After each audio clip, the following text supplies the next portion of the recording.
Hello, this is mathjazz from Almost Cool. This is the 5th video in our trigonometry review series. Today, we're going to talk about the compositions of trig and arctrig functions. This video will be a little different from the previous 4 videos in the series in that we will not be talking about the theory of trigonometry so much as we will do 3 example problems. Problems of the type, simplify the following expression, sine of arctangent of x. Now, this type of problem comes up a lot of times in a calculus class, and some trig classes will have problems like these too. This is an integral step in finding the derivative of arctrigonometric functions using implicit differentiation. So it's good to know how to do this because this does come up in the usual first semester calculus or second semester calculus classes. Now, the way I'm going to solve this problem is by drawing a triangle and using this diagram of this triangle to find the correct ratios between the side lengths. But there are other ways of doing this problem. In particular, you can do this problem using trig identities. I won't be doing that in this video. I find the drawing of a triangle to be a much simpler way of solving the problem. So the first thing we're going to do to solve this problem is to draw this diagram. It's a right triangle, and the opposite side is x, and the adjacent side is 1. Now, the reason that we want to use this triangle, well, we're going to have to go back and think about what trig and arctrig functions are a little bit to be able to know why this is the correct diagram. So, since tangent of theta takes an angle theta to a ratio, we're going to say the ratio x, arctangent of x takes the ratio x back to the angle theta.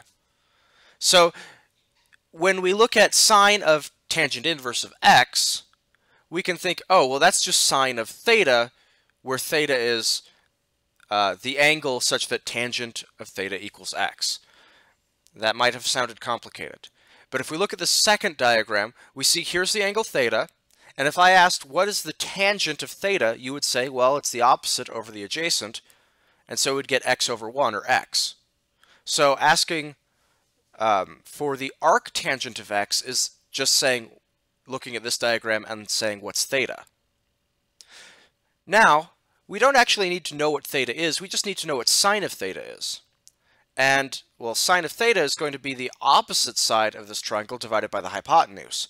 Well, we already know what the opposite side is, and we can use the Pythagorean theorem to find the value of the hypotenuse.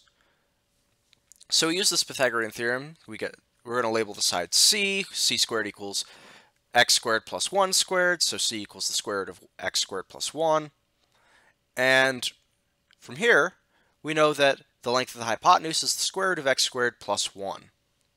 So that means that sine of theta, or sine of arctangent of x, is going to be x, the opposite side, over square root of x squared plus 1, which is the adjacent side. Sorry, is the hypotenuse.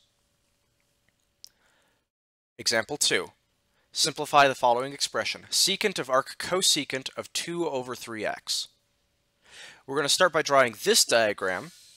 We know that arc cosecant is the inverse of cosecant, and cosecant is the hypotenuse over the opposite. So that means that if we label the hypotenuse 2 and the opposite 3x, we get 2 over 3x is the ratio, is the cosecant. So this is the correct diagram for this problem. And now we just need to figure out what the secant of this triangle would be. Well, secant is going to be the hypotenuse over the adjacent, and so we need to use the Pythagorean theorem to figure out what the length of the adjacent side is. And we do that, and we get square root of 4 minus 9x squared. Well, that means that the secant of this triangle, and therefore the secant of arc cosecant of 2 over 3x, is 2 over 4 minus 9x squared. Here's problem 3. This is a little harder. We're going to still have to figure out what triangle to use for this, but we're also going to have to use a trig identity at a step to be able to simplify this expression. So first we're going to draw this triangle because cosine is the adjacent over the hypotenuse, and so we need 1 to be the adjacent side and x to be the hypotenuse. We will find the remaining side using the Pythagorean theorem, square root of x squared minus 1. And then we'll save this diagram for a moment. We need to simplify cotangent of 2 times arc cosine of 1 over x. But we only know arc cosine of 1 over x. We don't know it, but we have a diagram for that angle. So we're going to need to simplify this into a form that uses only the angle arc cosine of 1 over x as its trig function's arguments. So to do some such simplification, we're going to need to use the double angle identity for cotangent, which is just the double angle identity for cosine divided by the double angle formula for sine. So we get 2 cotangent of 2 theta equals, well, it's cosine of 2 theta over sine of 2 theta, which is equal to, here's the cosine double angle identity, cosine squared theta minus sine squared theta, and in the denominator here is the sine double angle identity, 2 sine theta cosine theta. Using both this double angle identity and the diagram, we can finish the problem.